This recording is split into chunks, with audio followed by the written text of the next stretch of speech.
considères l'autre comme étant supérieur, en fait, tu vas le respecter. Parce que nous respectons souvent les supérieurs.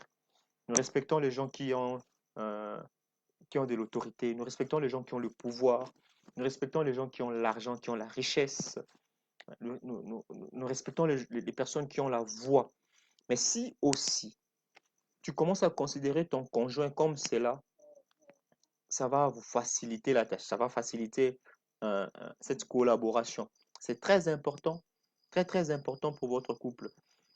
Honorer et respecter votre conjoint, c'est quelque chose qu'il ne faudrait jamais négliger euh, dans la vie des couples. Parce que si tu veux réellement vivre un mariage heureux, vivre le bonheur dans ton couple, c'est très important que tu puisses honorer ton conjoint. Parce que la Bible nous les recommande d'ailleurs. Euh, Aussi, j'aimerais dire que cela ne signifie pas que vous devrez honorer les défauts et les mauvaises habitudes de votre conjoint. C'est pas ce que je dis. Mais j'aimerais seulement dire que comprendre que c'est un humain et qu'il a des faiblesses. Et malgré cela, il a droit au respect. Il a droit au respect. Cherchez au moins son côté positif pour le respecter. Si vous avez offensé votre conjoint, physiquement ou bien verbalement, vous devez vous repentir. C'est ça honorer son conjoint. C'est ça le respecter. C'est pas parce que tu es chef de la maison, c'est pas parce que tu es le mari que tu as le droit à dire n'importe quoi.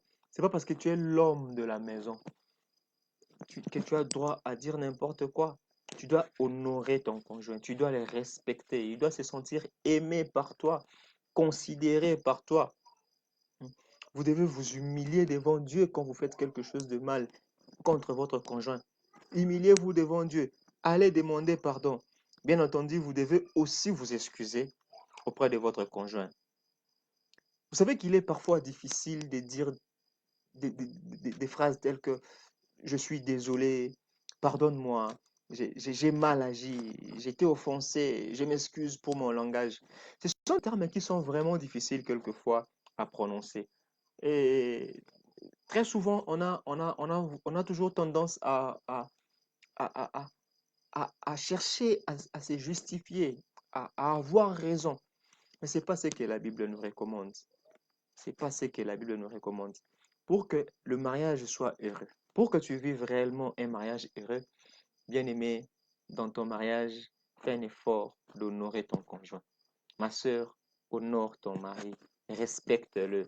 Peut-être qu'il n'a pas de travail, peut-être qu'il il, il- il- il manque, je ne sais pas moi, ce que tu es en train de chercher. Peut-être qu'il ne te donne pas tout ce que tu désires, mais c'est l'homme de ta vie.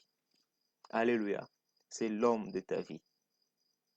Gardez à l'esprit que votre conjoint est destiné aussi à hériter avec vous la grâce de la vie. C'est très important.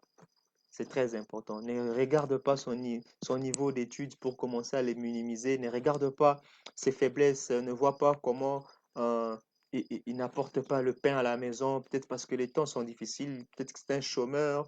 Peut-être qu'il il n'a pas d'emploi. Peut-être que ta femme, jusque-là, il n'arrive pas à concevoir. Elle n'a pas d'enfant.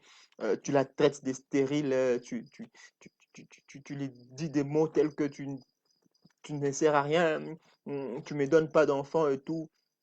Bien aimé, c'est pas l'honorer, c'est pas le respecter. Si tu veux réellement vivre un mariage heureux, les secrets, honore ton conjoint, respecte-le. C'est très, très important. La Bible dit dans 1 Pierre, chapitre 3, verset 7, Marie, montrez à votre tour de la sagesse dans vos rapports avec vos femmes, comme avec le sexe le plus faible. Honorez-le comme devant aussi héritier avec vous de la grâce de la vie. Considérez votre femme, considérez votre conjoint, considérez votre mari, quelles que soient les faiblesses de la vie, quelles que soient les difficultés de la vie. Peut-être qu'aujourd'hui, il n'en a pas, mais demain, il en aura. Demain, il en aura. En tout cas, considérez votre mari. Oui, oui, il y a un problème de connexion, mais nous faisons un effort de... Exactement. Oh, que Dieu nous aide, je pense que ça va passer. Oui, oui. Ok. Alors, nous allons parler du septième secret. C'est très important, apprenez à pardonner. Il paraît difficile pour les humains vivant ensemble sans qu'il y ait un problème. C'est vraiment rare. Alors, nous devons tous apprendre à nous contrôler, à être à être honorables et respectueux. Parfois, la meilleure stratégie pour mettre fin à une dispute est de nous souvenir qu'une réponse douce calme la fureur. La Bible le dit dans Proverbe 15:1. Une réponse douce calme la fureur. Parfois, nous devons admettre que ce qui est arrivé, c'est notre propre responsabilité. Pardonner et demander pardon. C'est très important. Il ne faudrait pas toujours être là comme si toi tu étais Dieu. C'est toi qu'on offense. C'est à toi toujours qu'on doit demander pardon. Quand tu fais de mal, tu ne reconnais pas le mal et tu veux toujours qu'on te demande pardon. C'est bien, mais est-ce que toi tu demandes pardon? Est-ce que toi tu t'es fait pardonner? C'est très important. C'est pardonner et demander pardon. Quand on fait quelque chose qui est mal, il faut demander pardon. Mais quand aussi on te blesse par une parole, par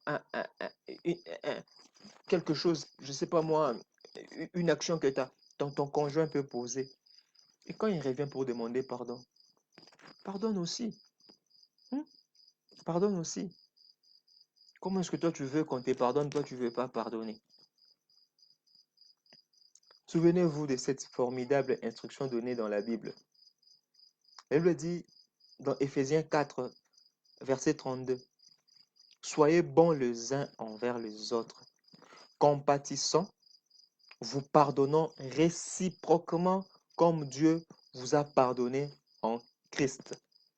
Soyez bons les uns envers les autres en vous pardonnant réciproquement. C'est ça. Si tu veux être pardonné, pardonne aussi. C'est très important. Le mariage, c'est un long chemin. Aujourd'hui, nous fêtons notre 5e année, gloire à Dieu.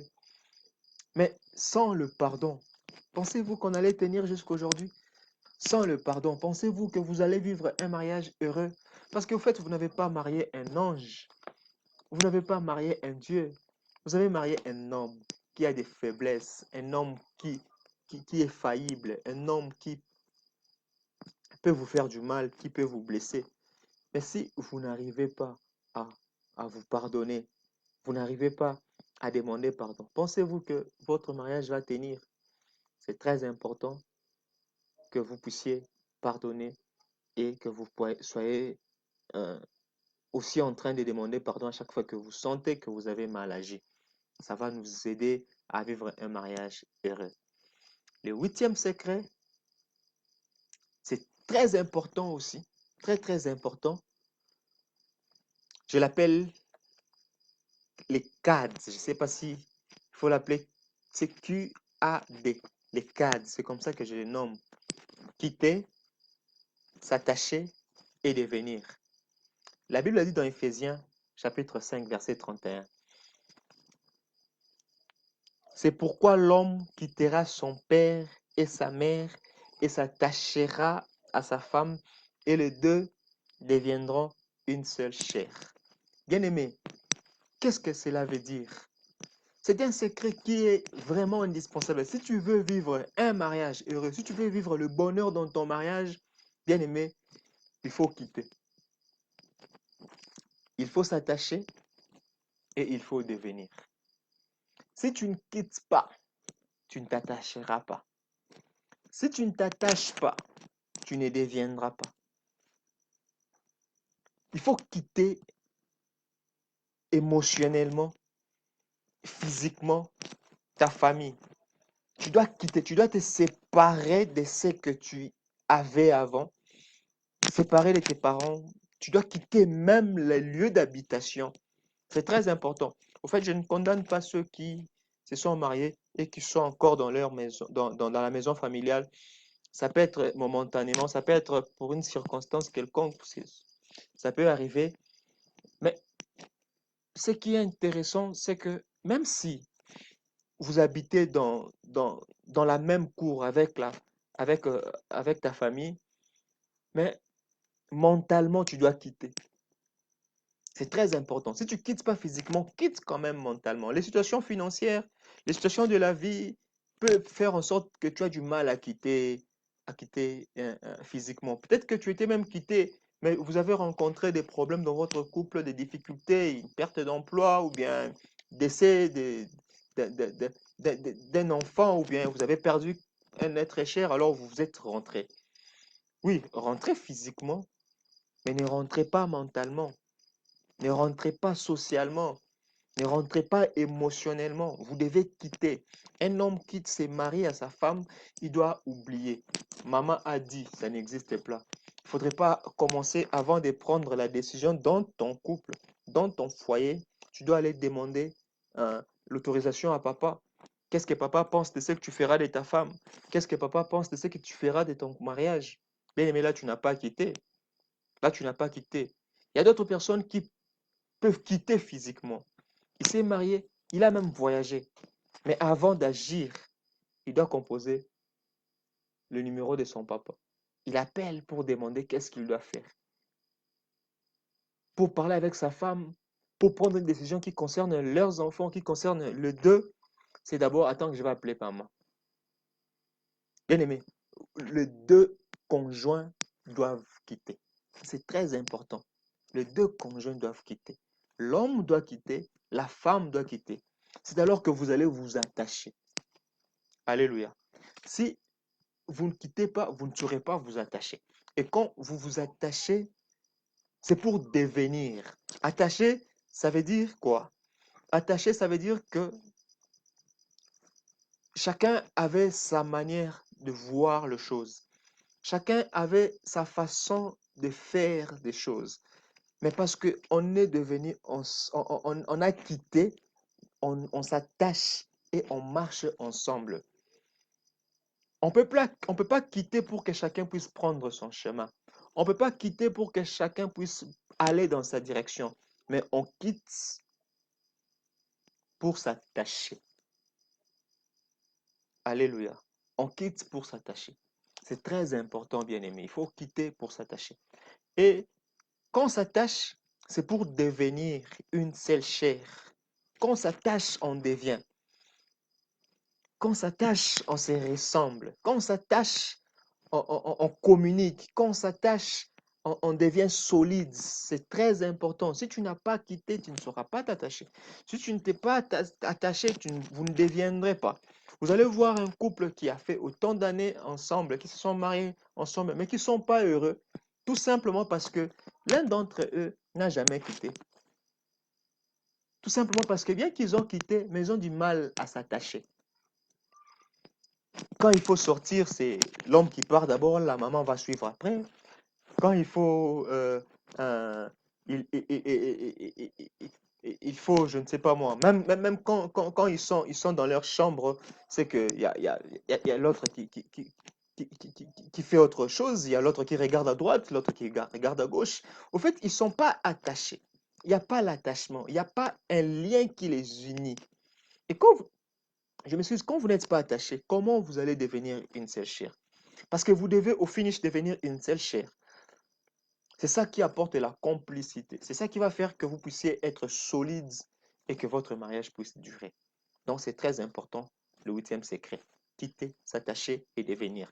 Le neuvième secret, c'est l'harmonisation des visions. Bien aimé, là, c'est très important. Ça découle de l'attachement. Parce qu'on s'attache, chacun a une vision.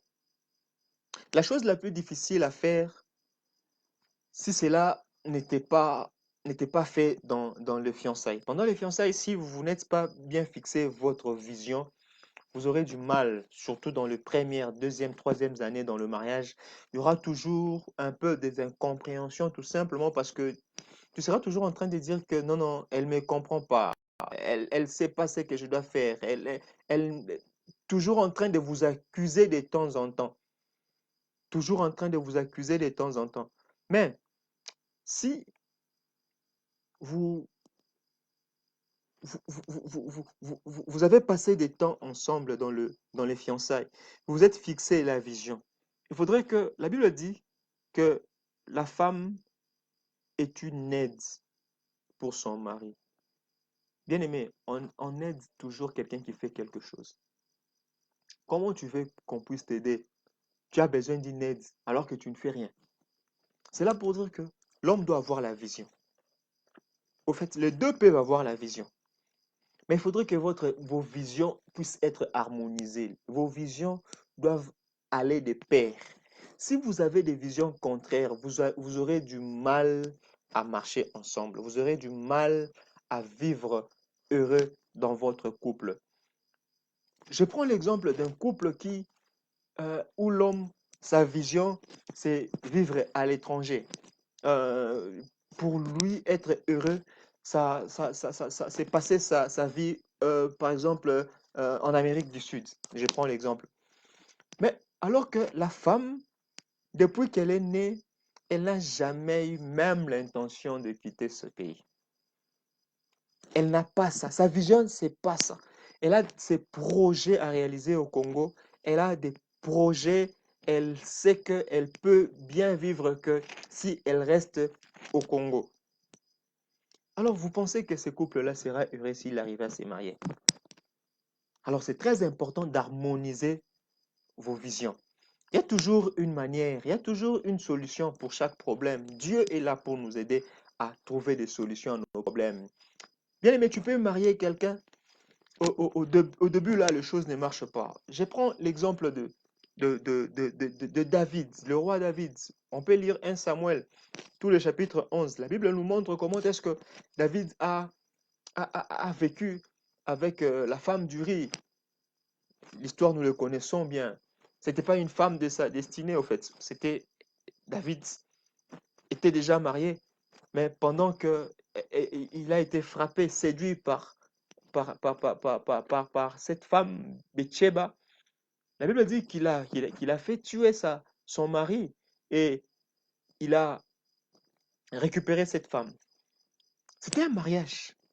Mais qu'est-ce qui s'est passé? Ce n'était pas un mariage qui était dans la volonté de Dieu. Preuve en est que quand ils ont eu un enfant, cet enfant était mort. Mais qu'est-ce que David a fait? Aujourd'hui, tu te poses des questions. Ah, je me suis trompé de la personne. On n'a pas une même vision. On n'a pas une même vision. Alors que moi, j'avais marié un homme. Je pensais que ça sera, je ne sais pas moi, un homme politique. Mais voilà que toi, dans ta tête, tu disais que tu devrais faire l'armée. Tu devais être un militaire. Et votre vision ne matche plus. Celui-ci, c'est qu'il a marié un mari, il a épousé un mari doux, un mari calme qui va rester à la maison avec lui, avec ses enfants. Mais le mari, dans sa tête, il doit devenir un militaire. Et vous voyez un couple comme ça, c'est un couple qui aura du mal à vivre heureux. C'est très important d'harmoniser vos visions.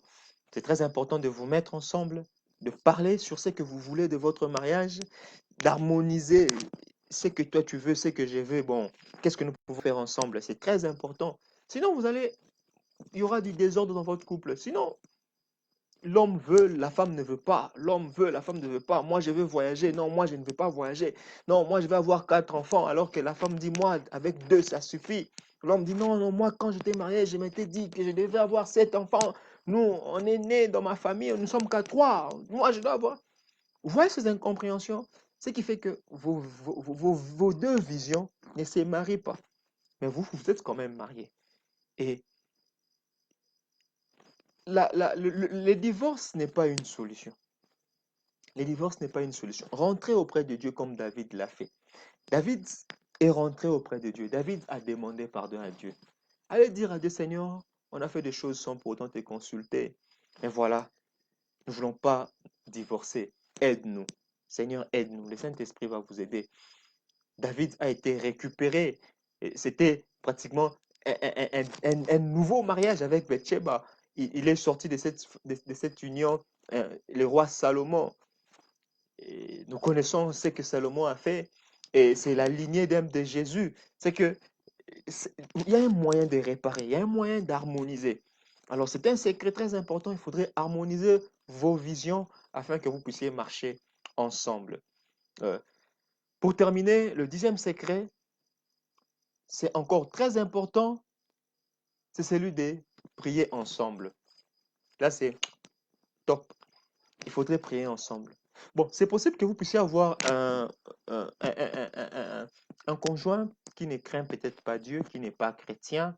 Alors vous vous posez la question, comment ça va se passer? Moi là, mon homme, waouh, il est dans la bière, il est dans la cigarette. Pour lui, la prière ne lui dit absolument rien. Bien aimé, je ne veux même pas te poser la question comment tu t'es arrivé là, parce qu'au fait, c'est compliqué. Mais j'aimerais seulement te dire qu'il y a une possibilité de réparer. Comme je l'ai dit pour David, il y a une possibilité d'arranger et de marcher et vivre un mariage heureux. De vivre un mariage heureux. Euh, la Bible nous dit ceci. 1 Pierre chapitre 3, verset 5, verset 1. La Bible dit, femme, que chacune soit de même soumise à son mari, afin que si quelques-uns n'obéissent point à la parole, ils soient gagnés sans parole par la conduite de leur femme. Mais il y a encore une possibilité de gagner ton mari par votre exemple chrétien. Sois un exemple chrétien pour ton mari. Sois un exemple chrétien dans l'amour, dans la générosité, dans l'humilité. Un exemple chrétien dans la soumission, afin que tu puisses influencer positivement ton conjoint. Parce que vous devez prier ensemble. Jusque-là, tu pries seul. Jusque-là, tu aimerais bien que ton mari puisse t'accompagner, qu'il fasse même semblant de t'accompagner à l'église. C'est ce que tu désires. Mais il ne prie pas. La prière ne lui dit rien. Bien aimé, tu ne sauras pas vivre un mariage heureux. Pour que tu vives un mariage heureux, il faudrait prier ensemble avec ton conjoint. Alors, je te donne une mission. Tu dois gagner ton conjoint. Tu dois les gagner. Comment les gagner? La Bible nous l'a montré. 1 Pierre chapitre 3, verset 1. On dit, un mari, il peut désobéir à la parole. La Bible dit, femme, que chacun soit de même soumise à son mari, afin que si quelques-uns n'obéissent point à la parole. Vous imaginez un homme qui n'obéit pas à la parole. Mais la Bible dit, la femme peut le gagner en Christ à cause de la soumission. Alléluia. C'est vrai que tu te poses des questions, mais est-ce que cet homme mérite vraiment ma soumission? Est-ce que cet homme mérite que je puisse le respecter? Est-ce que cet homme mérite d'être honoré? Oui, oui, je te le dirai, oui, il mérite d'être honoré parce qu'au fait, c'est ça la mission que Dieu veut. Il mérite d'être, il mérite ta soumission parce que c'est la mission que Dieu t'a donnée. Dieu voudrait que par ta soumission que tu puisses les gagner, que par ta soumission qu'ils puissent comprendre que non, non, non, en tout cas j'ai marié une femme. Un jour il va se réveiller le matin, il te dira, ma chérie, j'étais tellement fait du mal. Mais je me suis rendu compte aujourd'hui que tu es vraiment exceptionnel. Tu es véritablement une chrétienne. Viens, viens, je vais parler avec ton pasteur. Montre-moi où tu pries. Alléluia. N'est-ce pas que tu auras gagné quelqu'un en Christ? Parce que tu as la mission. Vous devez prier ensemble, c'est très important. Alors, prie. Prie d'abord toi-même. Prie pour lui. Sois soumise. Et tu vas les tirer. Tu vas les tirer vers toi. La Bible dit qu'il peut résister à la parole, il peut résister, il peut désobéir. On le prêche, on le prêche, on le prêche. Il refuse. On le présente à Christ. Il refuse, il résiste. Mais à cause de la soumission, à cause de ta soumission, ma sœur, à cause de la crainte de Dieu, à cause de l'humilité, à cause de la générosité, à cause de l'amour, à cause de la persévérance, à cause de la patience, tu vas gagner ton mari. Et il reviendra à toi. Alléluia, il reviendra à toi. Et si le mari Dans les cas où vous tous deux, vous êtes des chrétiens, ah là encore, c'est très important. Demandez à Dieu de vous aider à appliquer les principes que nous avons partagés ici. Demandez à Dieu de vous aider à mettre en pratique ces 10 secrets. Souvenez-vous que vous ne pouvez pas forcer votre conjoint à changer. Vous ne pouvez que changer vous-même. Alléluia. Tu ne peux pas les forcer à changer. Mais change-toi, toi-même d'abord. Regarde les 10 secrets que j'ai partagés ici. Je vais rapidement les citer pour que tu puisses les mettre vraiment dans ton cœur afin que le Saint-Esprit puisse t'aider à t'échanger toi-même d'abord et à prier pour le cœur de ton conjoint. Le mari qui m'écoute aujourd'hui, prie pour toi. Fais un effort de changer pour que ta femme puisse te suivre. La femme qui me suit, fais un effort de changer pour que ton mari te suive. Pour clôturer, j'aimerais rapidement rappeler, citer les 10 secrets que nous avons eu à partager. Nous avons parlé premièrement de aimer Dieu de tout son cœur, car nous avons dit qu'on ne peut pas aimer le mariage plus que Dieu. C'est Dieu qui nous a donné le mariage. Alors, on ne doit pas aimer ce que nous avons reçu de plus que celui qui nous a donné. Nous devons d'abord aimer Dieu avant d'aimer notre mariage et notre conjoint. Le deuxième secret, c'était que nous devons communiquer avec amour. On a dit communiquer, il faudra écouter d'abord pour comprendre le besoin et les soucis de l'autre, pour se mettre à la place de l'autre et aussi parler avec amour. Parler, c'est pas dire parler pour blesser, mais parler avec amour. Alléluia. Ça, c'était le deuxième secret, communiquer avec amour. Le troisième secret, c'était préserver les romantismes et la créativité. Bien aimé chasser là. Vous êtes toujours dans des routines. Vous faites toujours la même chose. Vous mangez de la même manière. Même quand on entre dans votre maison, les positions des meubles, c'est la même chose. On part dans votre chambre. Depuis 10 ans, là où vous avez placé votre lit, c'est là qu'on le trouve toujours. Là où vous mettez vos chaussures, c'est là qui, depuis 10 ans, c'est là que ça se trouve toujours. Et si Dieu ne vous fait pas grâce de vous déménager, vous ne changerez jamais la position de votre lit. C'est un danger. Alors, nous avons dit dans les troisième secret, c'est qu'on doit préserver le romantisme et la créativité. C'est-à-dire qu'il faudrait que nous puissions toujours, dans notre relation, s'élancer des mots d'amour, des petits gestes d'amour, de petits baisers, des petits textos qui fait vraiment du bien. Tu peux écrire à ton conjoint quelque chose de bon. euh, le matin avant de quitter, avant d'aller au boulot, des petites blagues avec ton conjoint, ça fait vraiment du bien. Ça a du romantisme. Mais s'offrir des cadeaux de temps en temps, il ne faut pas seulement attendre l'anniversaire, il ne faut pas seulement attendre qui est la journée de la femme pour payer l'habit à ta femme. Il ne faut pas attendre le 8 mars seulement. Il ne faut pas attendre le 25 décembre pour donner les cadeaux à ta femme. Mais ces petits cadeaux-là, ça fait du bien. Ça fait vraiment du bien. On a parlé des relations sexuelles pour le marié. Exclusivité de marié. C'est très important, c'est pas quelque chose à négliger, pensant que ce sont les choses, bon, au fait, on a déjà 10 ans, on a 18 ans dans le mariage, on a 20 ans dans le mariage, ces choses ne nous concernent plus, ces choses ne nous intéressent plus. Bien aimé, j'aimerais nous dire que il ne faudrait pas que nous puissions tomber dans ces pièges-là. Ça nous concerne parce que ça nous accompagne toute notre vie. Alors faisons très attention, manifestons l'amour par les romantismes, soit un peu, un peu comique, un peu soit un peu humoriste, un peu de blague. Il ne faudrait pas être trop vieux bombasse à la maison. Tu ris pas, tu parles pas, tu joues pas avec les enfants et tout. Non, non, non, non. Le mariage, c'est pas ça. Si tu veux vivre un mariage heureux, bien aimé, sois, sois relax, sois père, sois mari, sois ami à ta femme. C'est très important. Il faudrait être créatif, provoquer des fois des sorties, faire des courses, marcher même ensemble à deux. C'est très important pour notre vie de couple.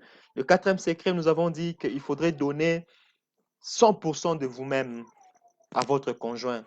Parce que, au fait, certains disent que le mariage, c'est un arrangement 50-50. On ne sait jamais. On ne donne pas tout son cœur, on risque d'être blessé. Non, non, non, non. Je vous dis que c'est faux et c'est archi faux. J'ai donné l'exemple de Dieu qui a tout donné. Dieu a donné les 100% de ce qu'il avait. Il n'avait qu'un seul enfant et il a donné le seul qu'il avait parce qu'il l'aimait. Alors quand on aime, je ne vois pas pourquoi on doit garder une partie d'amour et donner une autre partie. Au fait, parce que tu es en train de préparer quelque chose ou quoi? Tu prépares un coup? Non, non.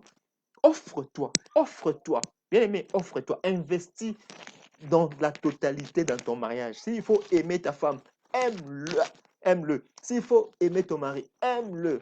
Ne fais pas du genre, non, tu vois, la femme, si on l'aime trop, on matelanga, on monelanga. Non, non, non, non. C'est ça l'amour. Aime ta femme. C'est la seule que tu as. Si tu lui donnes une partie tu réserves à qui? Ah, alors, donne tout parce qu'elle est seule. L'amour que tu vas donner à ta femme, c'est pas l'amour que les enfants vont te réclamer, bien aimé. L'amour que tu vas donner à ton mari, c'est pas l'amour que le bébé va te réclamer. Nous voyons des femmes qui, quand elles accouchent, directement, c'est comme si c'est le bébé maintenant qui devient maître à la maison. C'est comme si le bébé qui devient le centre d'attention à la maison. Ah, là, c'est un danger. Le papa doit avoir sa part. Et sa part, c'est dans la totalité, dans l'entièreté. Alléluia. Le cinquième secret, nous avons dit, remplissez les responsabilités données par Dieu. Quelles sont les responsabilités que Dieu a données? Là, nous avons lu Éphésiens 5, 25 à 29, où la Bible demande à l'homme, ordonne à l'homme d'aimer sa femme et à la femme d'être soumise. Ce sont les responsabilités que nous devons remplir parce que pour que nous puissions vivre heureux, nous devons aimer, nous devons nous aimer.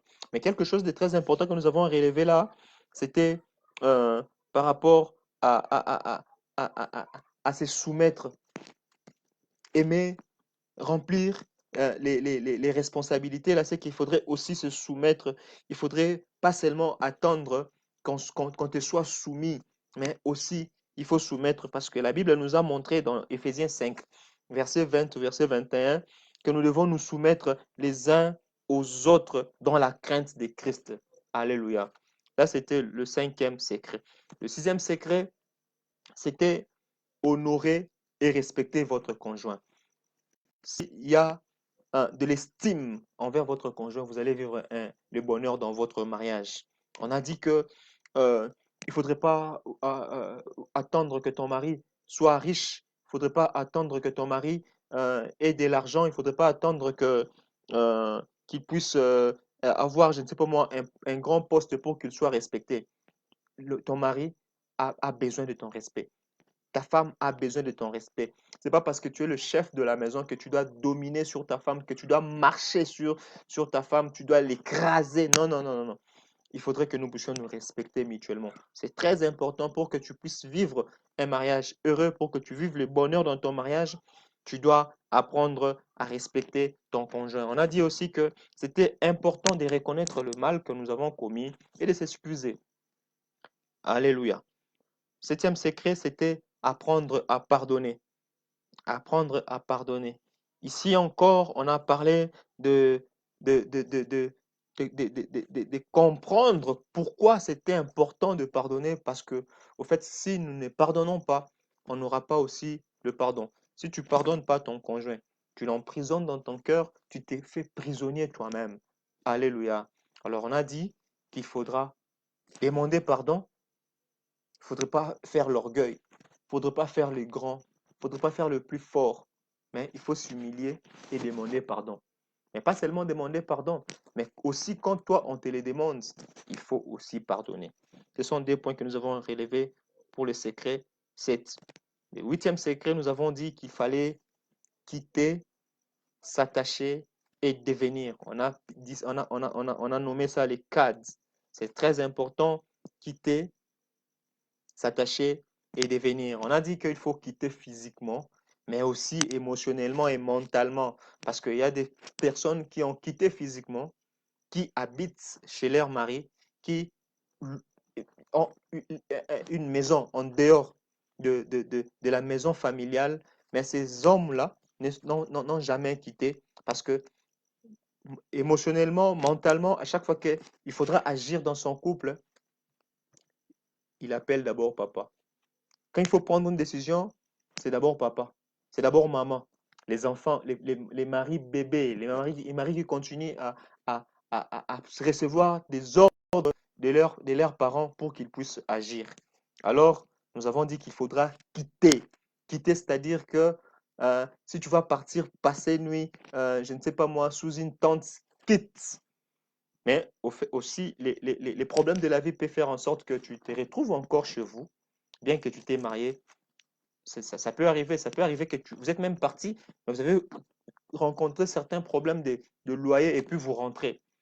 Ce n'est pas un problème, c'est pour un temps. Mais bien que tu peux habiter chez vous avec ta femme, mais est-ce que dans ta tête, là, tu as quitté? Parce que les problèmes, c'est ça. Tu dois quitter dans ta tête. Tu dois être en dehors de ta famille. Alléluia. Et quand on quitte pas pour aller déambuler, on quitte pour aller s'attacher à sa femme. Quitter et puis s'attacher. C'est très important. On a dit qu'on s'attache, les deux visions, c'est marier, c'est mettre ensemble. On a des propositions qu'on met ensemble. On a des projets qu'on met ensemble. On s'attache. Et s'attacher, c'est pour devenir une seule chair. La Bible dit que celui qui va vers une prostituée, il devient même cher avec cette prostituée. Alléluia. Alors toi, qui es marié légalement, tu ne veux pas t'attacher à ta femme. Parce que pour toi, le sexe, c'est démodé. Bien aimé.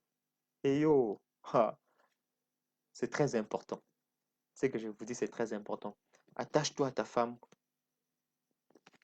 et devenez un. Alléluia.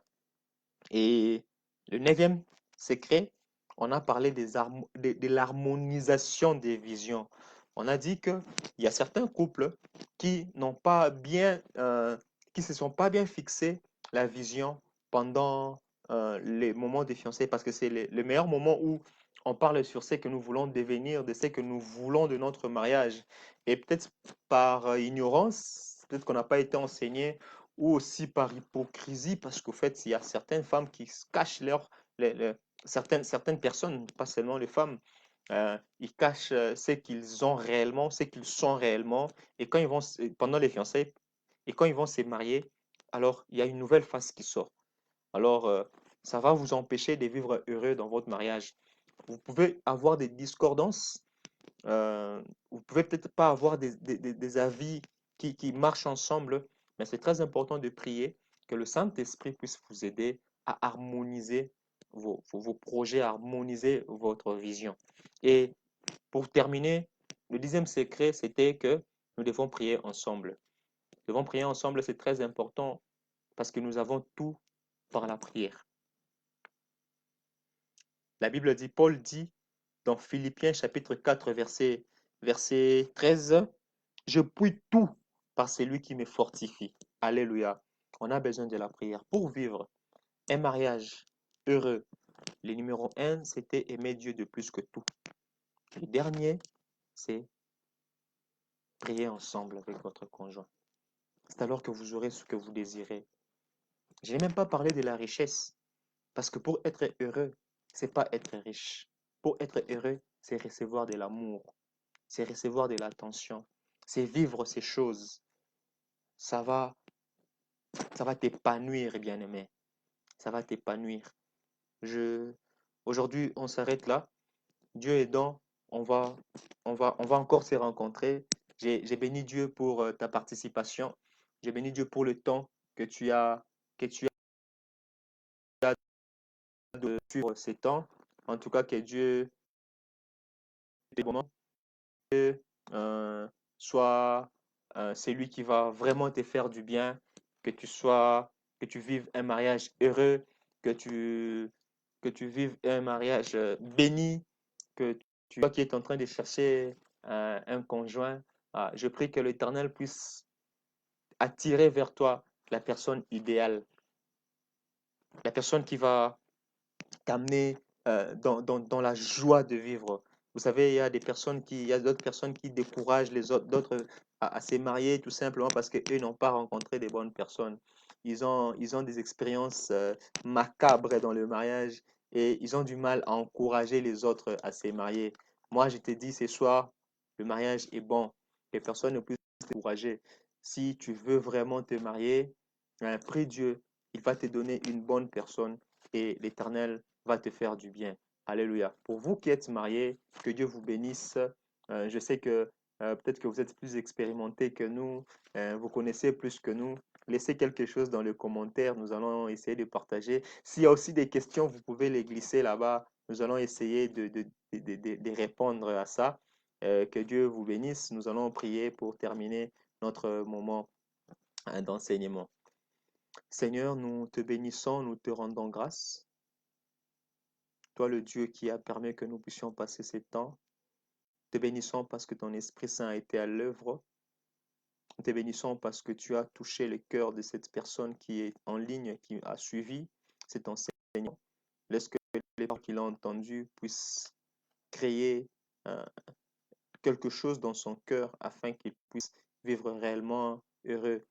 Je prie que le Saint-Esprit nous aide afin que nous puissions nous perfectionner d'abord, afin que nous puissions être transformés et que nous puissions vivre heureux dans notre mariage. C'est en ton nom, Père, que nous avons prié ainsi. Amen. Que Dieu vous bénisse. Soyez bénis.